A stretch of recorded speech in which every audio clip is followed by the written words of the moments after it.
Because right now, on the phone, we have via the FaceTime machine, we have an esteemed guest, Gumpy. Let's go. Raldsy, welcome to Hammer Dahn. Happy to be here. We have an esteemed guest on the line. Official title that I was given was Director of Risk and Trading at FanDuel. A lot of dream jobs for a lot of people. Us, maybe not. Not good at the risk, Gumpy.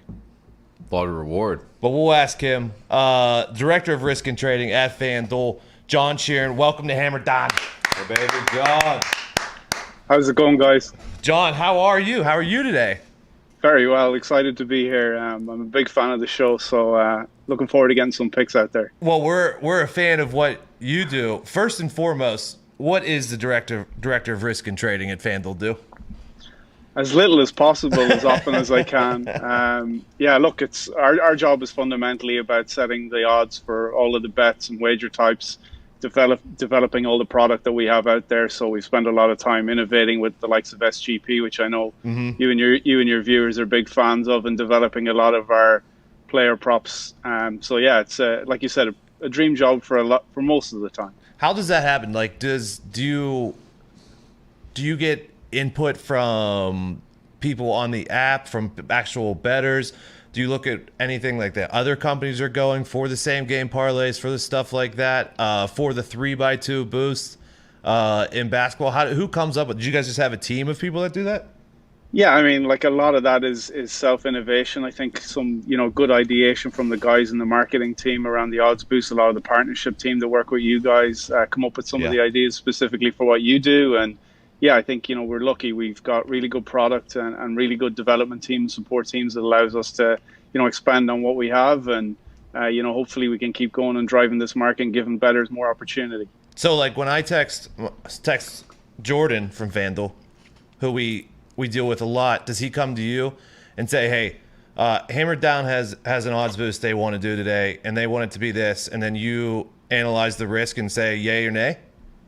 Yeah, I mean, normally we say yes, we're happy to kind of support, and Jordan will reach out and say, you guys like some better or another, and we'll go away and price it and put it on the site and take as much money as we can. So when you're making lines for the site, is that you? Is it computer? Because with all the props, with all the boosts, every single sport, MLB we do, there's every single inning, Same there's game first parlay, five, there's same everything. games. How does that's a lot of lines, that's a lot of risks to analyze in a day. How does that work? Yeah, I mean, we have models that basically generate a lot of the algorithms for us and run the simulations in the background, and they'll basically spit out the probabilities that we think that the model thinks have of each individual wager of happening. So every time you go to the website and pick a different selection in SGP, it runs the simulations and spits out what the probability and what the odds are. And that's what you see happening in real time. So we lean a lot on the resource from a technology perspective that we have. But when it comes to the NFL, the NBA, our ratings and the adjustments we make on game to game or week to week, that is something that the guys in our teams, have got a lot of experience doing, and they manage and actually absolutely crunch them numbers and analyze what the algorithm spits out and adjust them for all the things that, the model can't understand, be it matchups, changes in staff, weather input, things like that. So like you said, a lot of fun conversations especially when there's disagreements. That's what I was going to ask, because there's no way that the model Watson, by the way? Is it IBM's Watson? Is that who's doing it? Yeah, we found a new job for sure. But there's no way that like a model can take into like a revenge factor, like if a player's going back to play his team or potentially they've been in Vegas for a few days or stuff like that. So you still have there's the human side, right? The little Vegas flu. Yeah, it doesn't count for many strip clubs or such like. We're struggling with them ones, and there absolutely are edge cases. Like you said, the model runs simulations over a lot of iterations, a lot of data, and a lot of averages. So there will be certain instances that the model will struggle to pick up on, and for sure you can spot those opportunities and pick up on them. So how do you guys do then? Like, because all right, so NFL schedule's out. You guys now have the over/under for season win totals. You have the yes/no on the playoffs. You have lines up for week 1 and 2. Like, how much? year over year. So I assume you guys have done week one lines before this early in the year. How much do those lines change from now and then, and how much liability and how much action is going in this early so far on the NFL? Yeah, a lot. I mean, it's really topical. Obviously, that's why we kind of published a lot of the content that we did yesterday that you see on the site, the regular season wins, the first 2 weeks in the schedule. Last year, I believe, for the all of the teams where we had a footprint, we had the entire season price, I think, by the end of May. So we look to expand on what's on there. Huge demand already. Obviously, it's only a fraction of what we get come game day.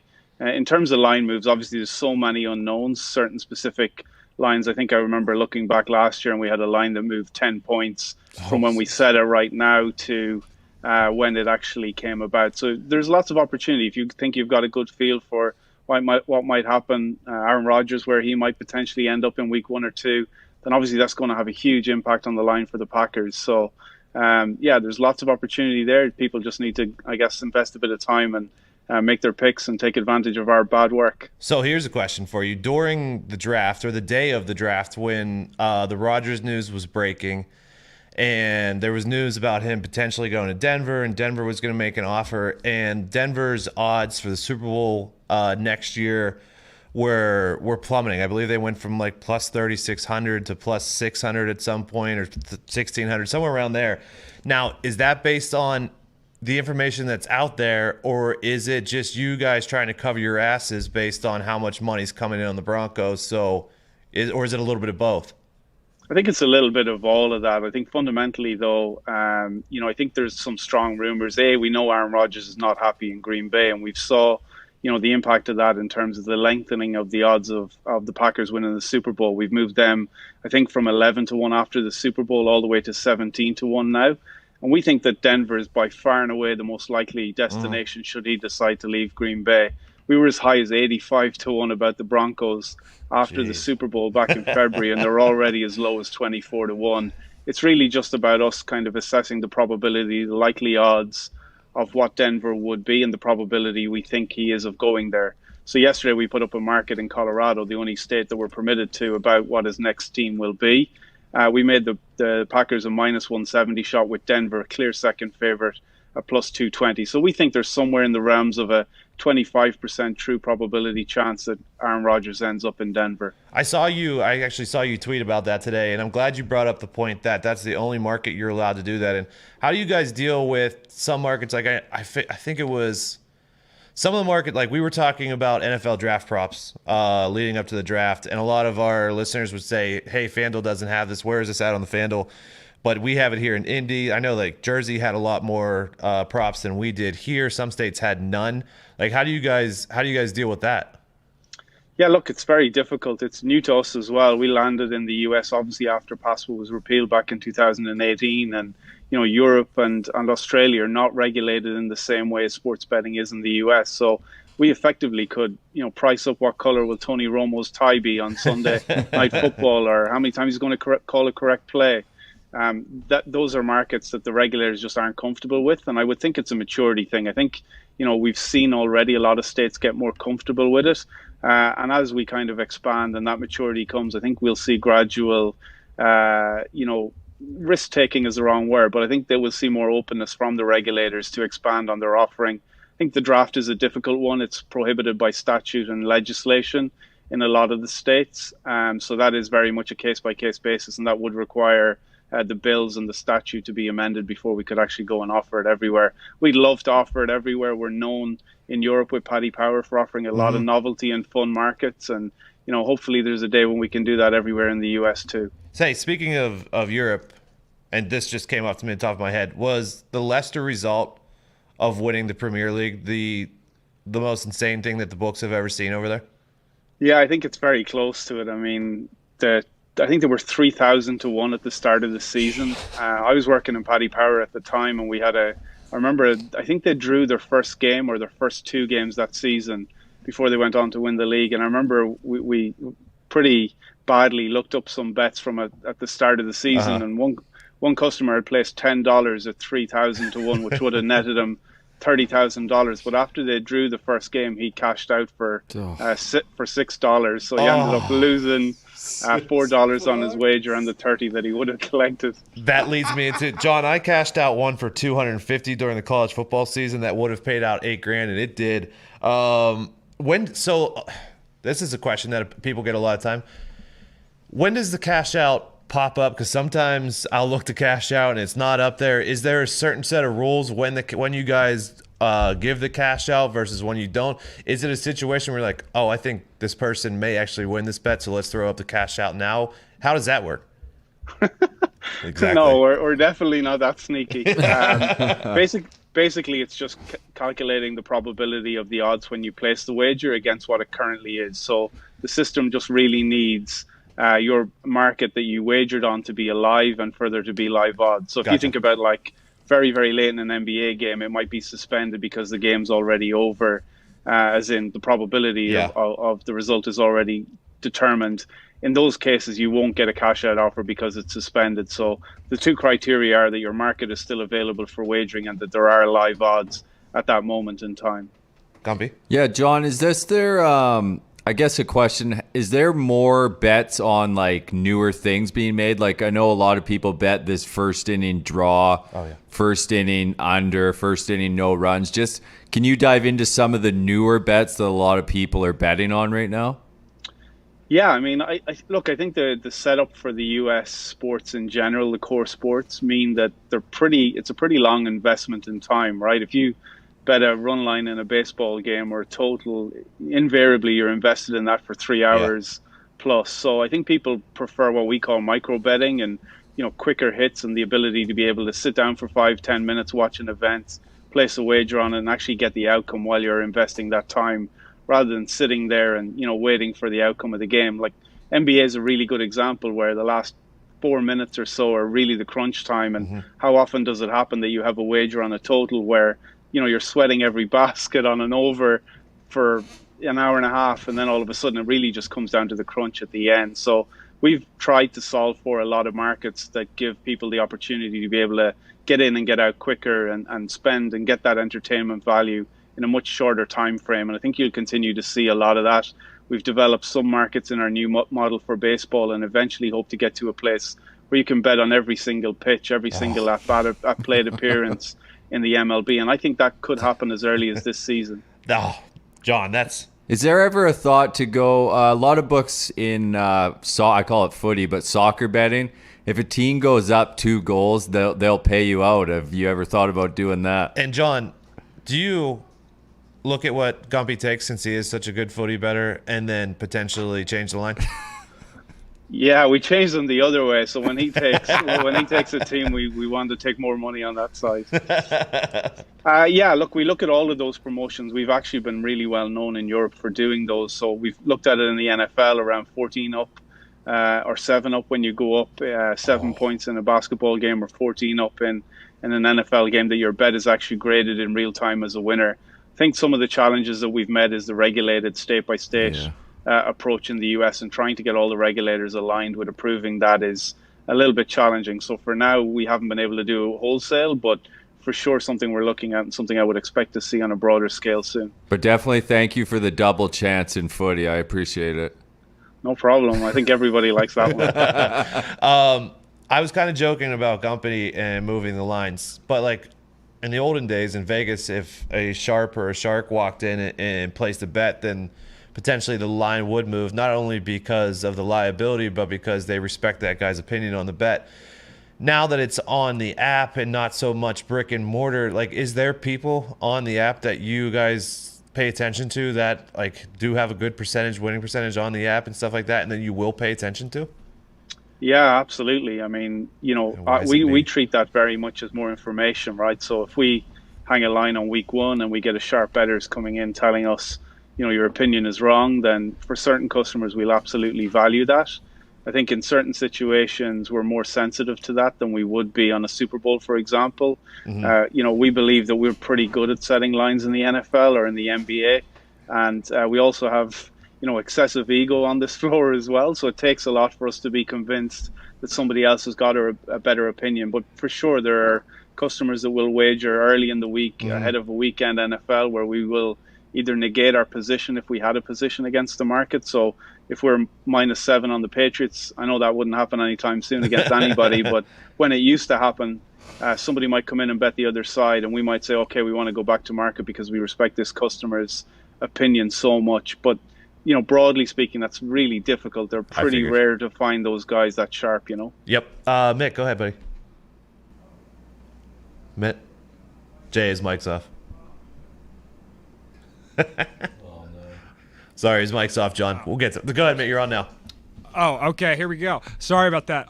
Thank you for coming on. This has been an absolute pleasure for me to listen to this. Giant gambling addict, or I guess degenerate. Sorry. No, you can't say that, Mitt. Can't say that. But I am a big college football, college basketball, not really college basketball, but I'm also a big college lacrosse fan. I'm kind of wondering, why do you guys only have certain college sports, and like really what goes into that criteria of like, I guess talking to the NCAA, or just who do you guys like get that from? Thanks, Mitt. Yeah, it's a really good question, and I think one we have never really gotten to the bottom of yet. I think fundamentally at core it's really centered around widespread demand. Obviously our business under the Flutter umbrella and Paddy Power brands in Europe and Australia and Sportsbet, college football and basketball were really the only two college sports that we were exposed to. So I think you've kind of that lead-in time that we had for US sports before we even landed here with FanDuel, that meant that lacrosse and even baseball to some degree hasn't really been prioritized. We don't really cover NCAA hockey either. And I think we absolutely have been surprised. We knew there was a huge opportunity with college sports. Maybe didn't even realize how big it's actually been. Mm-hmm. Our development strategy right now is to improve the college basketball and football offering primarily. We think that there's a huge opportunity. We'll have a brand new model for college basketball next season. We'll be the first operator in the US to take that in-house. Okay. We're excited about that, and the extra product that will potentially lead to. So expanding SGP to the college sports, expanding on player betting opportunities. I think the natural progression over time will be to look at the other opportunities like lacrosse, like baseball, and like hockey as well. But prioritization means that the bigger sports will win in the short term, and I think that's what you're seeing with us for now. Is there any worry? I don't know if you can answer this or not. With the smaller college sports of just potential, like a player getting bought or anything like that. Like, is that a thing that is concerning with the smaller college sports? Integrity is something we're incredibly experienced with. We've been partnered with Integrity independent monitoring services in Europe for 20, 25 years. We're partnered with Swimmer here in the US right now for exactly the same purpose. I think in general you see opportunities for integrity issues in lower tier sports where the financial gain isn't significant, and that's obviously very, very true in college sports as well. But our limits tend to reflect the opportunity and the lack of confidence we have in prices. So I think the financial opportunity is actually far less than maybe what the common perception is, particularly as we go down the sports and beyond football and basketball. I got one more, and then Gumpy's got one more, and then let you out. We can't thank you enough for your time. So this weekend we have the Preakness. We got the NBA playoffs coming up, and we have the NHL playoffs coming up. As far as handle's concerned, who will do the most? Do you have any huge risks? Like if it's Lakers and Nets finals, are you guys in a good spot there? Is that the dream scenario for you guys? But of those three things, who does the biggest handle, and then potentially some big liability that you guys potentially have? Yeah, I mean, NBL is always the biggest because of the frequency of the games, obviously, and obviously the kind of stature of the sport. Hockey will tend to be a little lower. Playoff time, obviously, it increases, but in general, hockey will be somewhere between 3 and 5% of our total handle. Mm-hmm. NBA, probably more like 6 or 7 times that. Okay. So NBA is really one of our top sports. Obviously, NFL is king, but the frequency of basketball and baseball actually bring it beyond the handle that we take in the NFL. In terms of exposure for the championship, the biggest liability we have is on the Knicks. Really? 120 to 1 right now. They lose us about $3.5 million if they win. The Nets are a loser, and the 76ers are a loser, and basically everybody else would be a winner for us. I think in terms of what we're cheering for in the finals, Western Conference. If we get the Lakers and the Nets in a series final, I think that would be by far and away the biggest event combined outside the Super Bowl in sports betting in the regulated market in the US. Gabby, go ahead. Yeah, John, a lot of people who watch ask about how the round robin works. I tried to explain it yesterday, but if you could dive into exactly how it works, I think that'd be great for a lot of people. And John, if you could jump on top of that, one question that we ask all of our guests that we bring on it, and I would be an idiot not to ask you, advice for beginning bettors on FanDuel. Yeah, look, I'll answer the advice one first. Look, people might put a question mark over this and say, why is a bookmaker giving me advice on betting? But my view is it's entertainment, particularly for a novice bettor. I think it's so difficult. Very few people, like a tiny percent of 1% of people, can make this pay as a full-time job, and it's really difficult. And frankly, the odds literally and frankly are stacked against you. You've got really no shot if you're betting multiple games on a Sunday slate. I know it's not a lot of fun, but if you're going to get involved in it beyond the entertainment value, I think you need to be pretty disciplined in terms of selectiveness when you're deciding how many bets you're going to have and where you're going to bet. My advice to people will be stay away from the spread in the NFL or the money line in baseball, and maybe look at markets like player props where you're competing against, frankly, just less liquidity. Yeah. Your opinion might be against one of our traders, for example, and not against billions of dollars as an industry. And I would try and stay away from betting overs on star players, particularly in the NFL, receiving yards, passing yards. I'd be looking at second and third on the depth chart in the skill positions and trying to figure out if you can like the matchup or potentially see something that the traders might have missed. I think you've got a far better chance of succeeding and losing at a lower rate and potentially even winning in markets like that rather than betting on a five-team parlay on a Sunday in the NFL. Round robins are really difficult to explain. We actually don't take too many of them in Europe, so I'm not as au fait with them as I should be. But if fundamentally you can pick from multiple selections, you can pick round robins so let's say you have 4 selections, you can pick a round robin 2 or a round robin 3. Obviously 4 would be the parlay.